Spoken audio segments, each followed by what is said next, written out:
How do you explore new ground while staying rooted in what matters most? Tim Truax is an explorationist and founder of PodSummit, a community bringing podcasters together beyond the mic. His story is about balancing curiosity with connection, embracing the tension of growth, and creating spaces where people truly belong. This is Tim Truax on my most authentic life. Thank you, man. I'm stoked. I'm pumped. I'm a big fan, big listener, and a big follower of your tenets that you've established here through my most authentic life. And I'm excited that you're on the show because it's bringing parts of my podcasting journey into further alignment. And we're going to get into all of that. But first, just so that the audience gets to know a little bit more about you and the human ambition that drives Tim. It's interesting how you go by a simple word describes so much of what you do and your your view on life, and that's you call yourself an explorationist. Yes, yes. It's an interesting term because it intersects a lot of the things that I do both personally and professionally. I live kind of this duality of life when it comes to my career and what I do on the side, and then as a family man and a husband and a family person and all that. And so explorationist, it's a great term because it fits so many things. And conventionally, I am a geoscientist by background, by training, by career. That was something that was ignited when I was 8 years old. It was ignited by a passion for the movie Jurassic Park, and I followed that through to becoming a geologist, a geoscientist, and eventually an explorationist in my day-to-day life, I will say. And that in itself has bled into the passion project and the thing that drives me creatively now, which is PodSummit. Well, that's such a good base, I think, to get the conversation going. And so many themes that interconnect with that word, right? And you spoke about duality, right? And with this show being about authenticity and alignment in our lives, how have you balanced those personas, right? Because there's the work persona, there's the podcaster persona, there's family man. Yes. How do you balance all of that? It's a tough juggling act. It starts foundationally from having a great support system, to be honest with you. My wife is very forgiving at times. She's my biggest cheerleader. She is someone that has given me the space to go out and be all these different things that I want to be. And that's kind of given me the confidence to kind of move through this. It's a big juggling act, I won't lie, and it requires late nights, and it requires to some degree it requires this idea of just taking the time that you need to do the particular thing and focusing on the one thing. That's one thing I really learned in this kind of duality and trying to balance it all, is that I have to give 100% effort at specific moments to specific things. Trying to multitask and all that has proven to be the not the answer to juggling so many things. Is I have my Pod Summit days, I have my career, which is my focus from 9 to 5, and then after that, it's family. It's focusing on the kids and my wife and traveling and doing these sort of things. But it's really about that moment, and like you said about authenticity, is I'm able to be all of those things inside of that broad spectrum of activities and wants, desires, and things that I'm driving towards. But I have to fundamentally be that same person inside of all of that. But I have to compartmentalize it, because if I don't, if they're bleeding over, it just doesn't work. And I've struggled with that at times where I've let things bleed into other things, whether it be work into life, life into work, Pod Summit into life. It's trying to find and strike that balance, which has always proven to be the most difficult thing of balancing many different kind of balls, as you will, as they're kind of all up in the air at the same time, and try not to let any of them slip or fall. Well, that's a really good framing, I think, on what authenticity can be, because it wears many hats, right? And you put it in such a great way there, showing up 100% to each situation. One of the misconceptions is that, oh, be authentic, just show up as yourself. But you kind of have to tweak that hmm depending on the circumstance. Yeah, absolutely. I think that like the core of you has to show up in all of that, but I think you can turn the dials of certain aspects of you in an authentic way, in an organic way. But when I'm on a podcast, when I'm on a microphone, I amplify certain parts of my personality. When I'm in my career life, I have to not turn some of those down and pivot towards other strengths that I have. And then that same goes with family life. And so it's about kind of that core of who you are, and that is the driving force. But you have all of these other traits and these abilities to kind of amplify as you get into certain different situations. And I think, yeah, it's not just about being baseline the same person. It's about being able to react to situations and approach those with those fundamental kind of core tenets that you live by, and approach all situations in kind of that manner.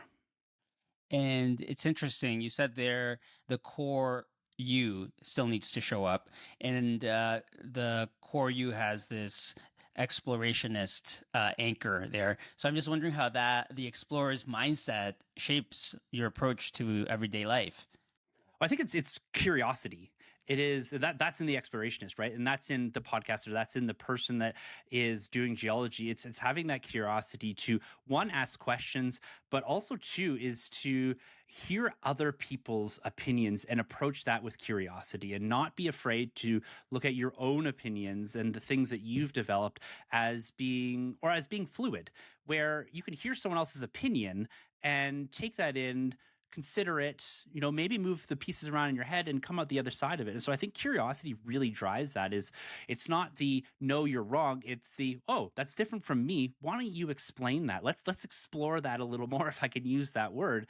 And I think that's really helped in that space, because I've been able to open up so many avenues and doors by just purely being curious and leveraging that exploration in this thing. Because in my day to day, being curious is so important, and not being bound by previous experiences, but being informed by previous experiences is Yeah. the at the utmost important to me.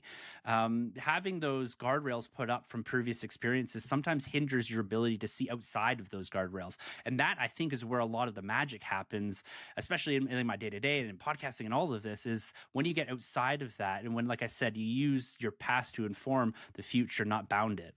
Yeah, that's really interesting. And um, the thought you said there, opening doors, you've been able to open doors. And I know that opening, working across borders and cultures has been part of like your experience there.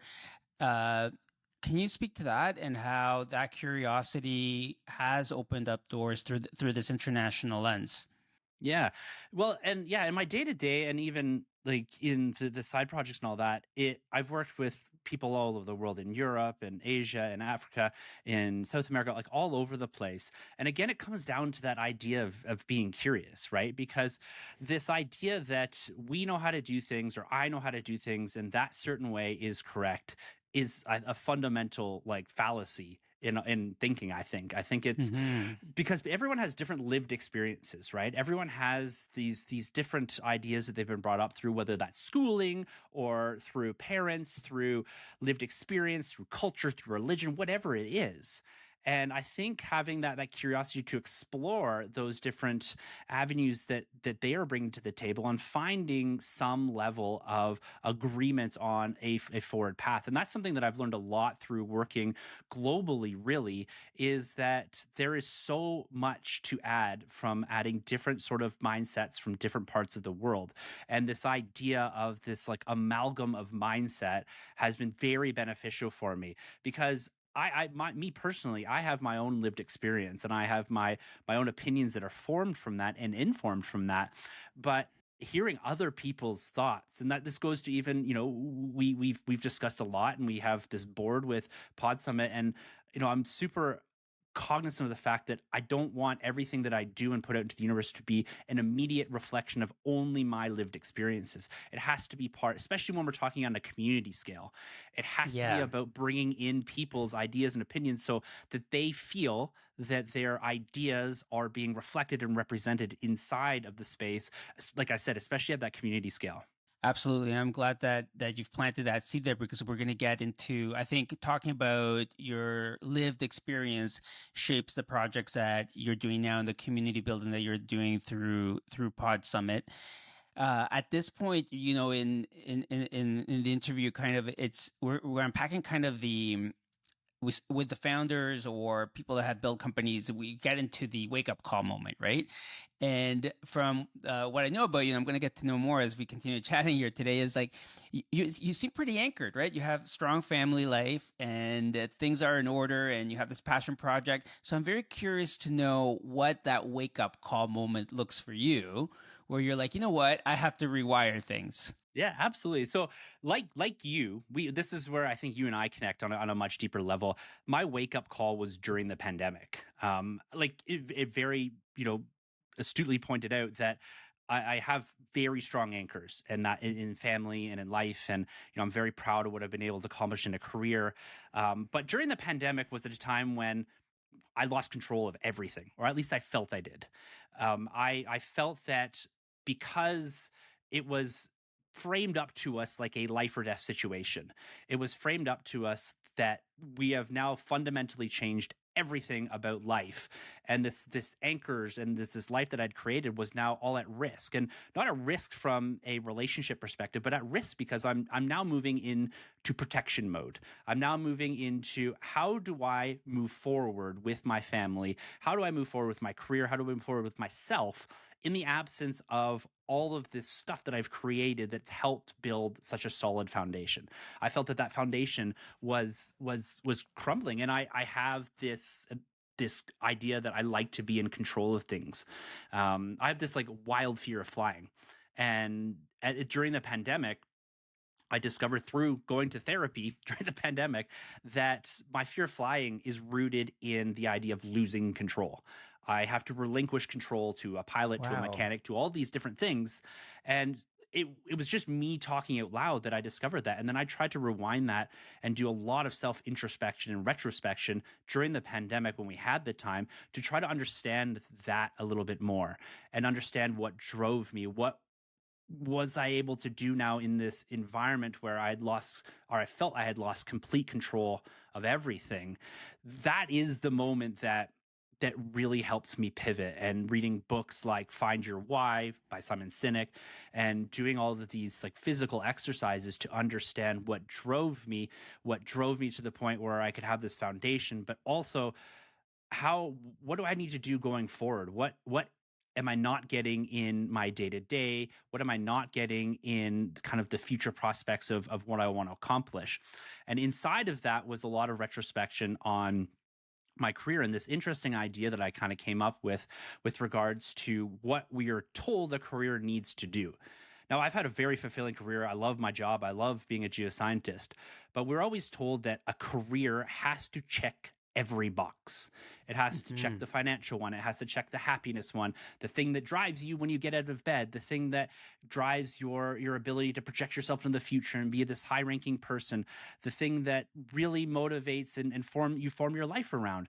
And I looked at that and I said, my career can check some of those boxes, but it doesn't have to check every one of those boxes. That was the big pivot point for me, where I could have my career life, my family life satisfying some of those boxes, but I felt a void in some other places like creativity and kind of building and community building and all of those aspects. It just, that wasn't there for me right then. And so I looked and said, okay, well, I'm happy with these, what's my boxes being checked over here. But now let's look and see where this void is, where some of these aren't being satisfied. And I don't think those things had to be satisfied inside of the career. I think maybe I was looking for a little bit something more. Wow, That's a lot. no, that's a lot, but I was just like really, I love what happens during these chats because we get to a deeper meaning of a deeper meaning of things, right?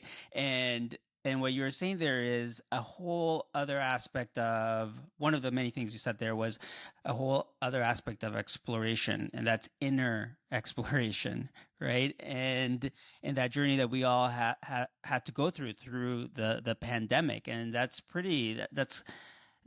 that's such a great alignment with you. It really you're fully an explorationist now. Yeah, all aspects of it. Yeah, and there's also like an aspect of our journeys, we talk about kind of like the messy middle, and what I've realized is that the messy middle just kind of never really ends. No, it It's doesn't. like it has better moments and lower moments, but And with that exploration of, learning to step away from control, how are you navigating this messy middle? I'm still in it. I think I'm, like you said, always going to be in it. And the messy middle, like it's probably my almost my favorite part about it, because that again allows me to still root myself in this idea of exploration and curiosity. Is that I think what it's done is it's opened me to really exploring different ideas with people. And that's, before I can honestly say, and my wife would back this up, I was never a big proponent of things like therapy. I was just like, not for me. I can just put head down, bulldoze through this. I'll be fine. But it during that self retrospection, I was like, I need to talk out loud to somebody that is there to listen, but also there to listen with an educated ear and able to kind of pull some of this stuff together for me, where I might feel that all of these things are disparate and not connected.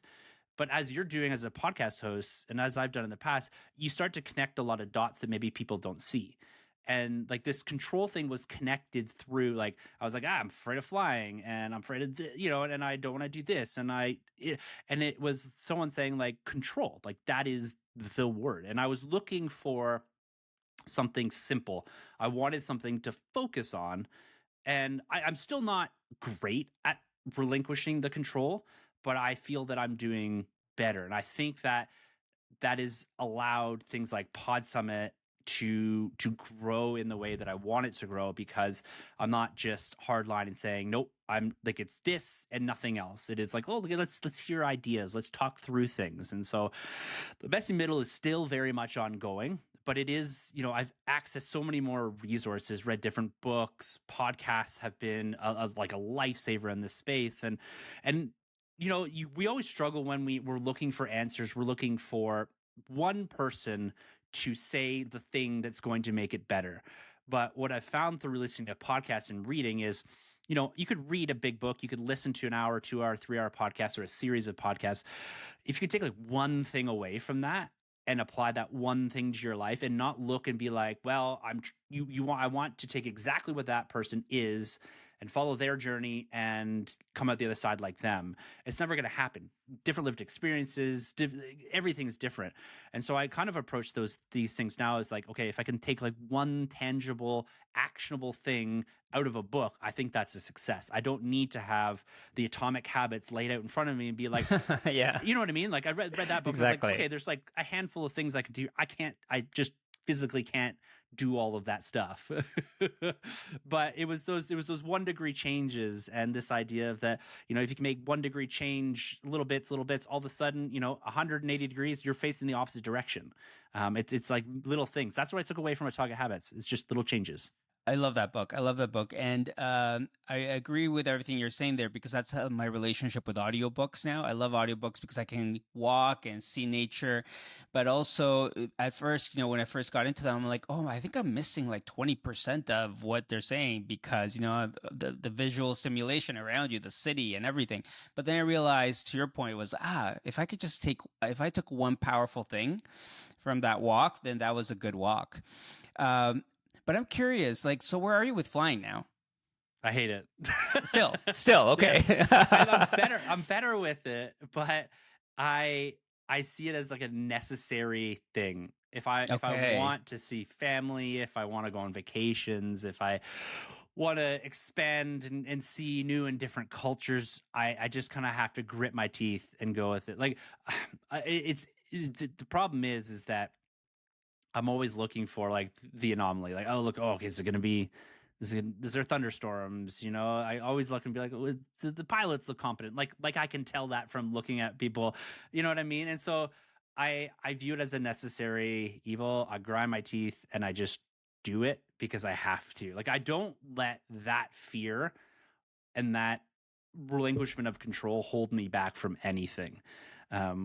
We travel a lot throughout the year because our families are in different parts of Canada, and Canada's a big place, and work at times.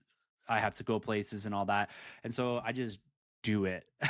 I would say, and maybe my wife would argue this, but I'd say I'm a little better But to me, it's the turbulence. I don't like being 30,000 feet in the air and shaking in a plane. Well, it sounds like therapy got you to a better place. It's another example that you don't have to resolve, quote unquote, the problem.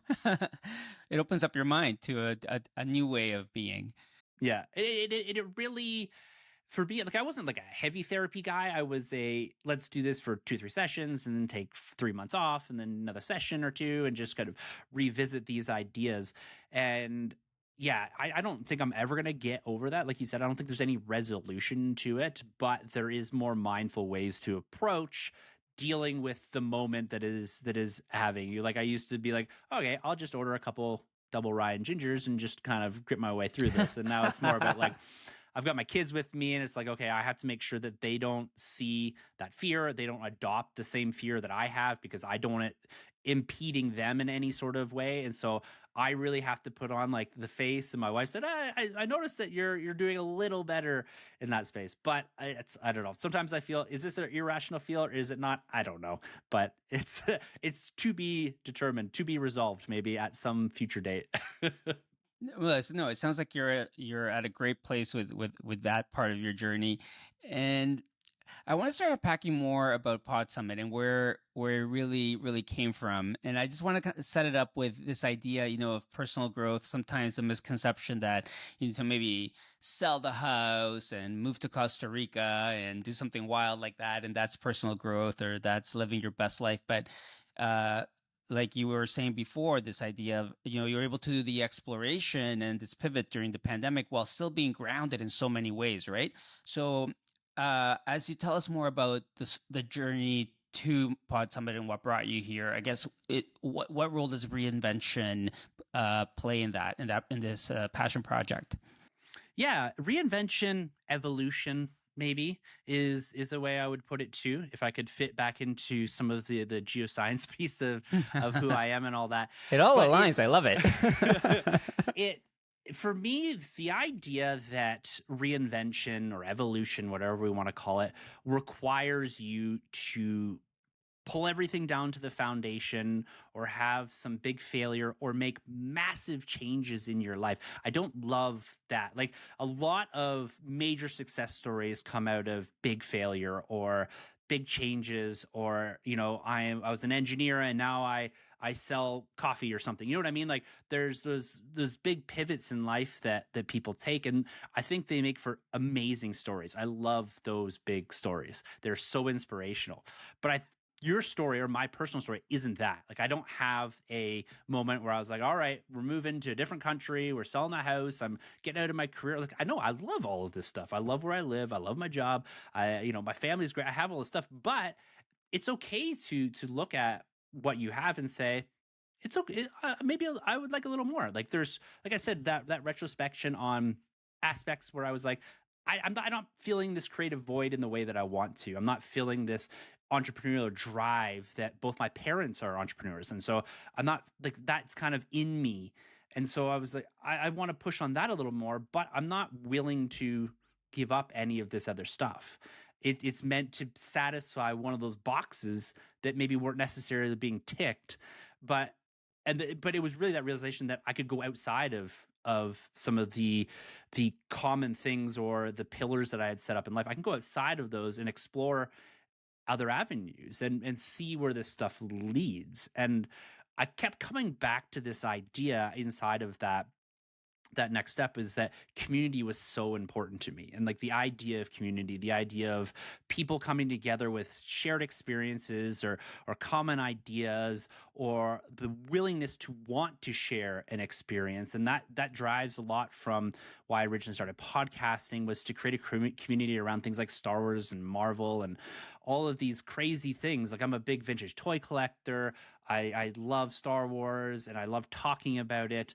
And I just didn't have a lot of people in my life that felt the same way on a continuous basis. Like I had people that would be like, "Oh, did you check out the latest movie?" Yeah, end of conversation. But I was just like, "Well, are you sure you don't want to talk about it for another like 3 or 4 or 5 hours?" And so I was looking Yeah. for that, and I was able to establish that. And then I said to myself, well, maybe I could push this podcasting thing further. And I thought for the longest time, I had to be behind the microphone to evolve podcasting. And I stumbled into this idea that no, I don't have to be necessary. I want to be here, and I still am here to a degree with my podcast.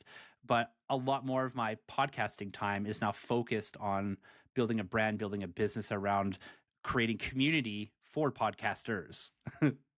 Yeah, yeah, absolutely. And you've mentioned throughout this chat, putting in the reps, the 1%, micro improvements, and you're like 500 episodes in now, right?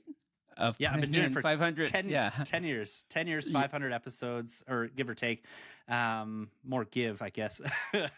And yeah, I've been doing it for a long, long time. And it's one of those things that it was a labor of love. And I never set out to be like, I'm going to do 500 episodes and podcasts for 10 years. I just purely set out to create an environment where I could share my passion. That was fundamentally it, and build something around that. So now that you're 1 year into this next pivot of it's still podcasting, but the 2.0, I'm not sure what we're calling it. I'm not sure if it's 2.0 after 500 episodes, but like what what did you learn from the first one, and where are you now? As you're gearing up for edition number two. Yeah, absolutely. So I'll rewind a little bit with PodSummit too. So PodSummit was meant to be this kind of Canadian community building experiment exercise experience where we're bringing together podcasters in.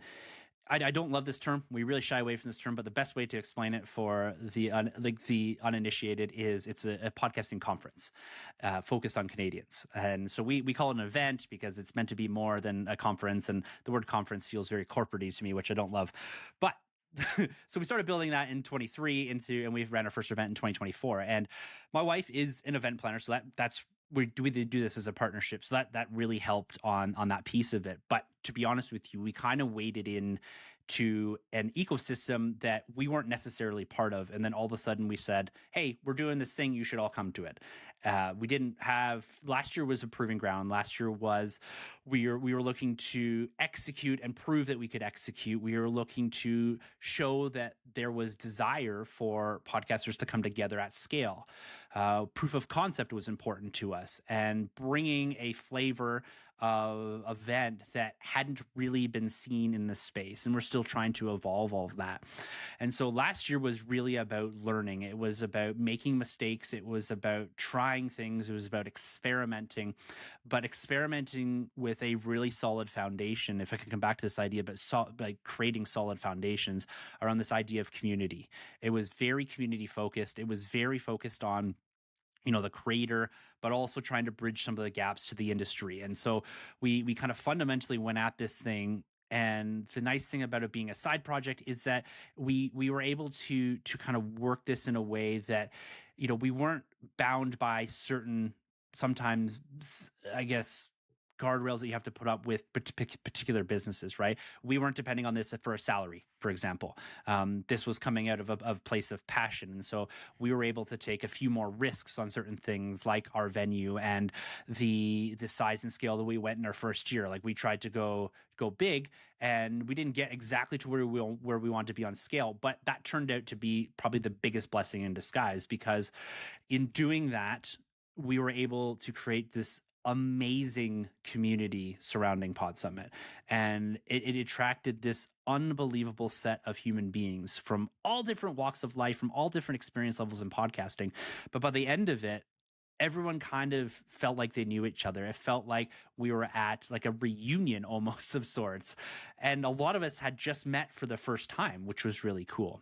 And that was like the biggest thing that came out of PodSummit, the inaugural, the PodSummit YC 2024 that we had last year was that on retrospect, walking into the event, I was like, oh, like I wanted this to be like 200 people or 250 people. I wanted this thing to be huge, but it turned out the quorum that we got was perfect for the inaugural one, and perfect for this idea of proving the desire was there, but also proving that we could execute at the scale that we wanted to execute. And now it's about growth and continuing to build and amplify that idea that is the foundation of the whole thing. Yeah, that's a really beautiful way to describe it. You know, I had the opportunity to be there, and you guys did an amazing job.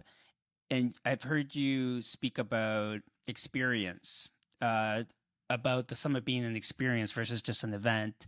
And I'd love for you to speak to that because I think, like you said, it is a brand as well. You're building a brand, but I think I'm a firm believer that like these brands are more than a podcast or a summit or a conference. It's about the feeling and emotion, right? So what feeling, what emotion do you want to leave with people after they attend Pod Summit?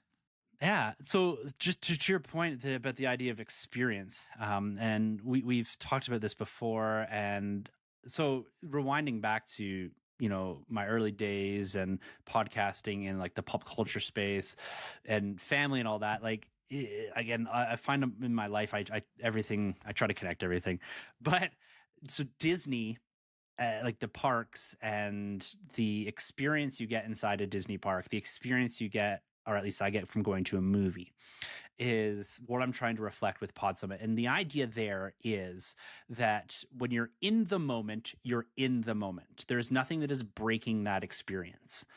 And Pod Summit, down to the venue choice and what you're seeing and how things are executed, is all about maintaining the experience.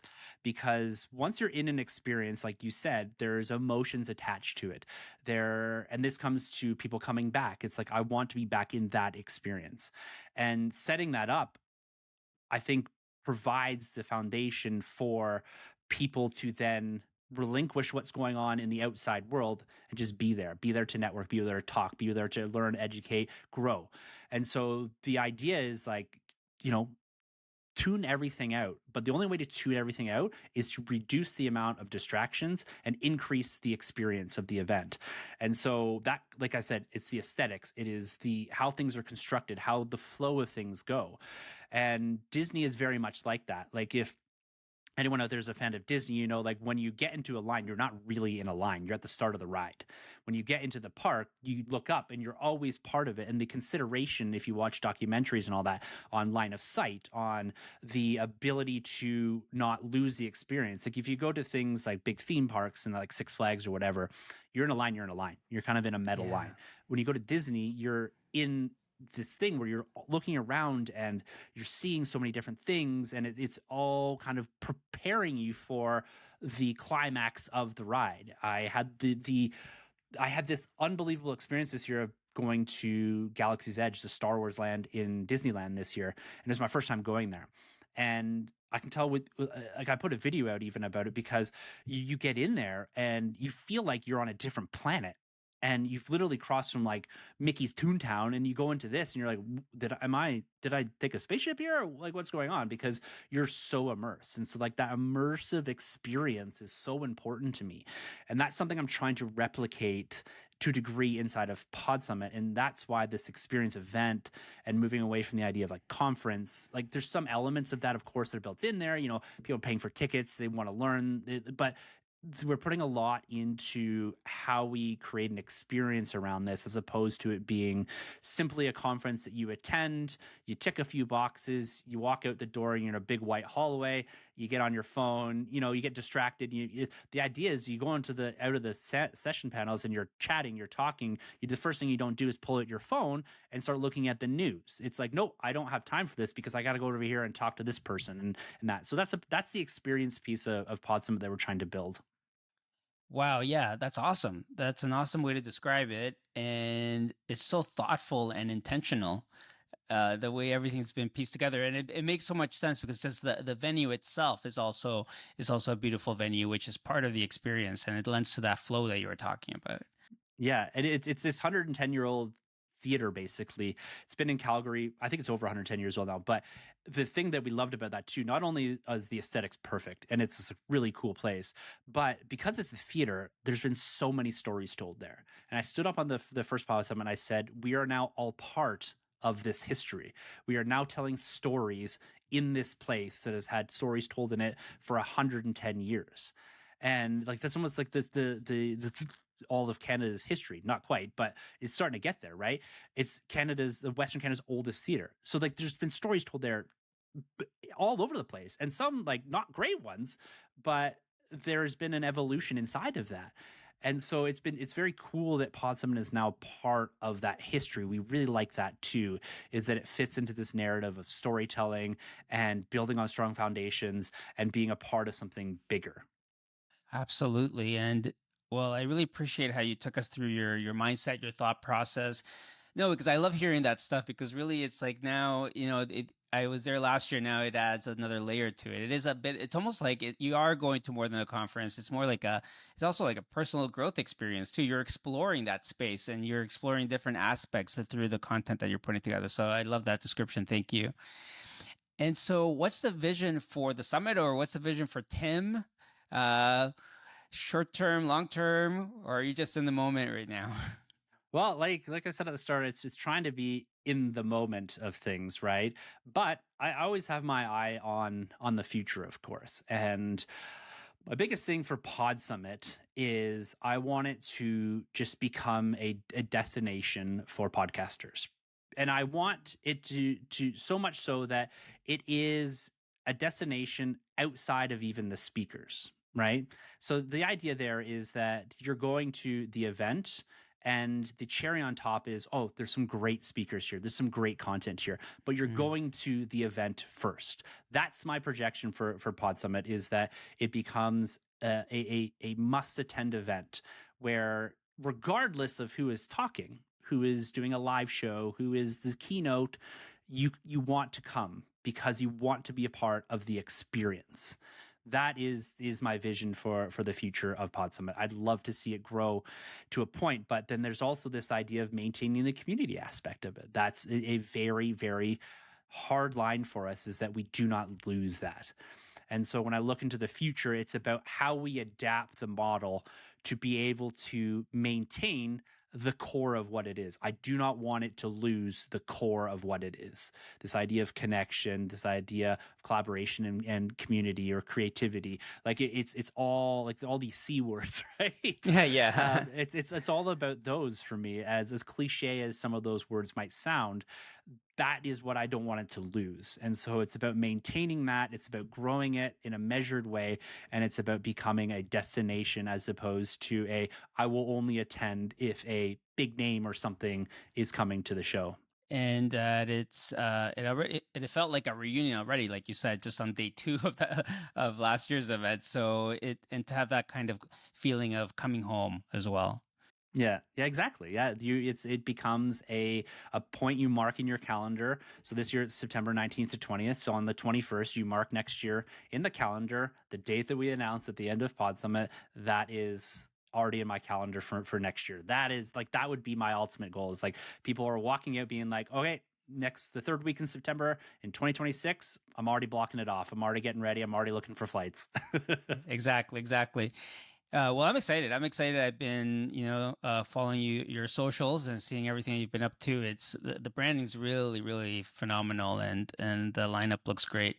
So thank you for taking us into your Yeah, thinking man. process, and it's cool too. I've learned a lot of new things about what's motivating this for you, and it definitely comes from a very strong, passionate place. Thank you, Tim. And now as I always do, I ask each guest the same three questions. So it's personal growth rapid fire. So we'll see. So the first one, what's the biggest gift you've discovered about yourself on this journey? Yeah, it's been a long journey and it's been an interesting one, but I have to say resiliency is probably the greatest gift I've discovered.